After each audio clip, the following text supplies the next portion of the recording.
పోలికలని కాదు, ఇంట్లో ఎప్పుడైనా ఏమవుతుందంటే పేరెంట్స్ టాక్సిక్ ఉన్నప్పుడు ఏమవుతుందంటే, ఒక సైకాలజీ టర్మ్స్లో చెప్తా, ఒక స్కేప్ గోట్ అనే ఇప్పుడు మా ఇంట్లో మేము 5 సిస్టర్స్, ఓకే, మోర్ దాన్ 1 పిల్లలు ఉంటే ఒకరు స్కేప్ గోట్ అవుతారు, ఒకరు గోల్డెన్ చైల్డ్ అవుతారు, మిగతా వాళ్ళు ఇన్విజిబుల్ అయిపోతారు.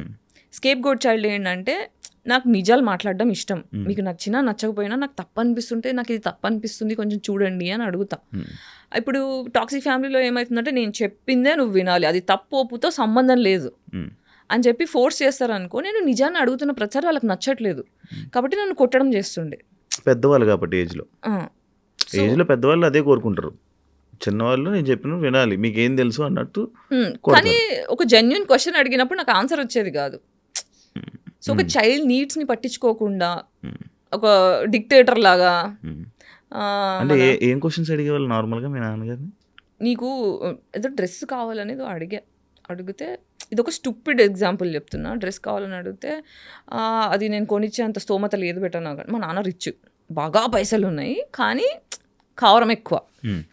సో అన్ని పైసలు లేవు బెట నా దగ్గర ఏమన్నా అడిగితే అదొక్కటి నా ఒక్కదానికే చేస్తుండే, మిగతా వాళ్ళందరికీ మామూలుగానే ఏదంటే అది కొనిచ్చేవాళ్ళు. నాకు పాకెట్ మనీ 100 రూపీస్ నెలకి ఇంజనీరింగ్లో ఇచ్చి దాని లెక్కలు అడుగుతుండే హాస్టల్లో ఉన్నదానికి.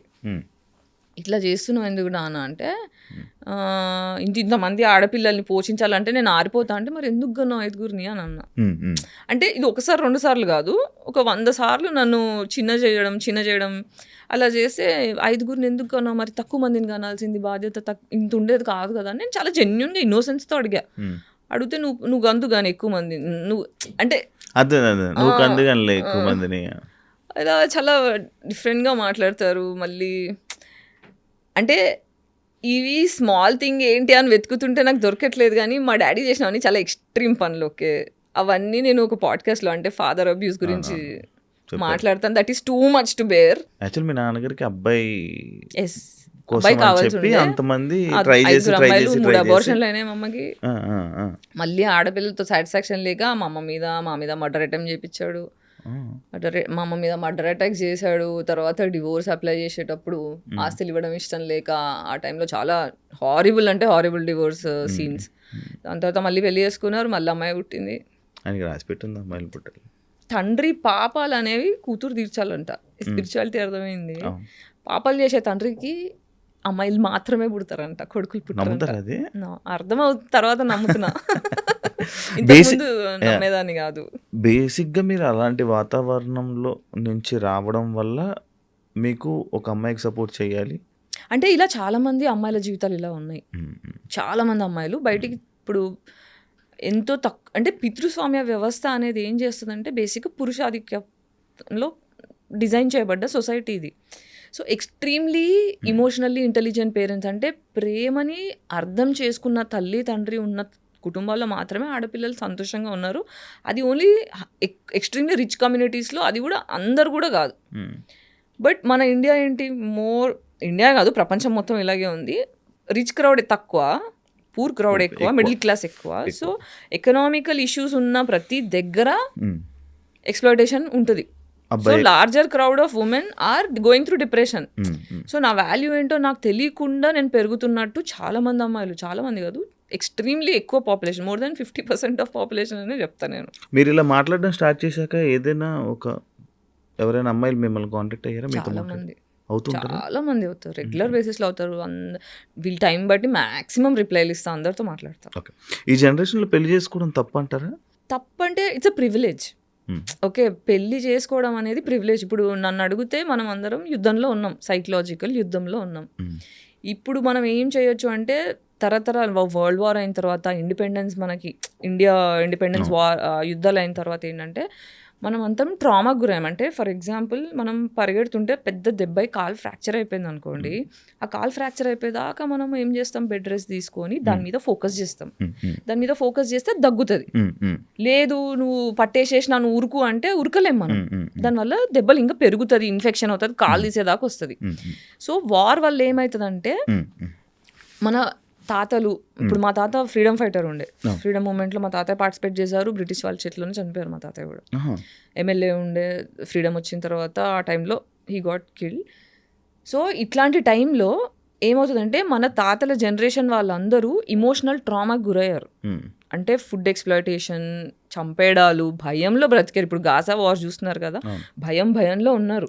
ఈ గాజాలో ఎవరైనా మిగిలారనుకోండి, వాళ్ళ నెక్స్ట్ తరాలందరూ కూడా మన డిఎన్ఏలో 7 తరాల మెమరీ స్టోర్ అయిపోయి ఉంటుంది. తెలుసా మీకు? తెలియదు. మనకి డిఎన్ఏ మనకి ఇప్పుడు సరే పెళ్లి చేయాలంటే 7 తరాలు అటు 7 తరాలు చూడాలంటారు. ఎందుకంటారు? నాకు తెలియదు. ఎందుకంటే వాళ్ళకి హెల్త్ ఇష్యూస్ కానీ ఇవన్నీ, మన హెల్త్ ఇష్యూస్ ఎలా వస్తాయి, మనకున్న డిప్రెషన్ బట్టి, మన లోపల ఉన్న ట్రామా బట్టి. ఇప్పుడు భయం వల్ల వచ్చిన హెల్త్ ఇష్యూ, నా నిజాలు నేను మాట్లాడలేకపోతున్నాను అనుకో, నాకు థైరాయిడ్ వచ్చే ఛాన్స్ ఉంటుంది. నాకు సపోర్ట్ సిస్టమ్ దొరకట్లేదు అనుకో, నాకు లోవర్ బ్యాక్ పెయిన్ వస్తుంది, ఫైనాన్షియల్గా డబ్బులు లేకపోవడం వల్ల. అట్లుంటే సెక్షువల్ ట్రామా ఉందనుకోండి, రేపులు ఎక్కువ జరగడం, ఇవన్నీ జరిగితే అంటే ఇట్లా లోవర్ బ్యాక్ టెయిల్ బోన్ దగ్గర పెయిన్ రావడం అలా వస్తుంది. ప్రేమ సరిగ్గా దొరకట్లేదు అనుకో, నేను ఎవరిని ప్రేమించలేకపోయే ధైర్యం చేయలేకపోతున్నాను అనుకో, హార్ట్లో పెయిన్ వస్తుంది. ఎక్కడ తెలుసుకున్నారు ఇవన్నీ? చదువుకున్నాను. ఇంత నాలెడ్జ్.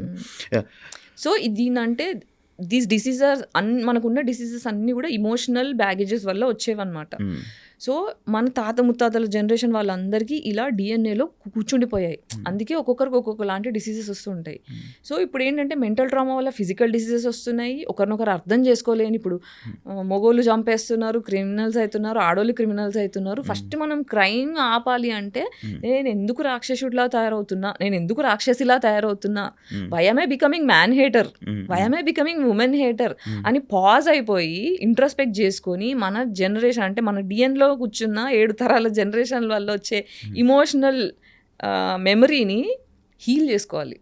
అంటే ఏళ్ళు దెబ్బ తగిలింది, నేను ఇప్పుడు పరిగెత్తదలుచుకోలేదు, కాలికి దెబ్బ తగిలింది, నేను పరిగెత్తదలుచుకోలేదు, ఫస్ట్ కూర్చొని నేను ఫోకస్ చేసుకొని హీల్ చేసుకుంటా. తగ్గిన తర్వాత అప్పుడు నేను నడుస్తా, తర్వాత పరిగెడతా. సో ఇప్పుడు నాకు తెలిసి ఈ 7 తరాలలో నెక్స్ట్ 7 తరాలు మళ్ళీ బాగుపడాలంటే ఈ తరం వాళ్ళందరూ పాజ్ అయిపోయి, నాకేం, నా నెత్తిలో ఏం గుడిసిపోయింది, నా ఆరోగ్యం ఎందుకు ఇలా గుడిసింది, నేను ఎందుకు ఎవరితో ఫ్రెండ్షిప్ చేయట్లేదని ఆగి కాంటెంప్లేట్ చేసుకొని హీల్ అవుతే వచ్చే తరాల నుంచి పెళ్ళిళ్ళు విరగకుండా, ఫోర్స్ఫుల్గా ఉండకుండా, ప్రశాంతంగా హ్యాపీగా, అంటే ఒక పెళ్ళి చేసుకున్నాము అంటే డివోర్స్ తీసుకోవాలి అనే ఆలోచన రాకుండా ఉండాలి. నా మొగుడు అంటే నాకు ప్రాణం, నేను లాయల్గా ఉంటా అని అమ్మాయి అనుకోవాలి. నా పిల్లని లేకపోతే నేను ఉండలేను, నా పిల్లని తప్ప నన్ను ఎవరిని చూడను అనే అంత లాయల్గా మొగుడు ఉండాలి. అలాంటి రిలేషన్షిప్స్ మనకు రావాలంటే ఈ ట్రామాల నుంచి బయటపడాలి. కానీ ఇప్పుడు అవి రావు కదా. ఇప్పుడు ఈ మధ్య కాలంలోనే డివోర్స్ అంటే సింపుల్ అయిపోయింది. ప్రతి ఒక్కరు ఐసోలేట్ అవ్వాలి. నా గురించి నేను ఫోకస్ చేసుకొని నేను హీల్ అవ్వాలి అంటే రిలేషన్షిప్లో ఉండకూడదు. రిలేషన్షిప్లో ఏమవుతుందంటే, రిలేషన్షిప్ వల్ల వచ్చే మేజర్ సైడ్ ఎఫెక్ట్ ఏంటంటే, నాకన్నా నా పార్ట్నర్ మీద ఎక్కువ ఫోకస్ చేస్తా. వాళ్ళ బాగోగుల గురించి చూడడమే రిలేషన్షిప్ ఇవ్వడం. ఒకరికి మనం ఇవ్వాలి అంటే మన దగ్గర ఉండాలి. మనమే డిప్రెషన్లో ఉన్నామంటే, డిప్రెషన్ నా దగ్గర ఏముంటే అదే ఇస్తాను నేను. ఇప్పుడు దగ్గర నన్ను ఫోన్ అడిగారు అనుకోండి, యాపిల్ ఫోన్ ఉంది, ఈ ఫోన్ ఇస్తా. నా దగ్గర నోకియా 1100 ఫోన్ ఉంటే అదే ఇస్తా. ప్రేమ కూడా అంతే. నేను ప్రేమ అనేది పరిచయం కాలేదనుకో, నేను అబ్యూస్ ఇస్తా.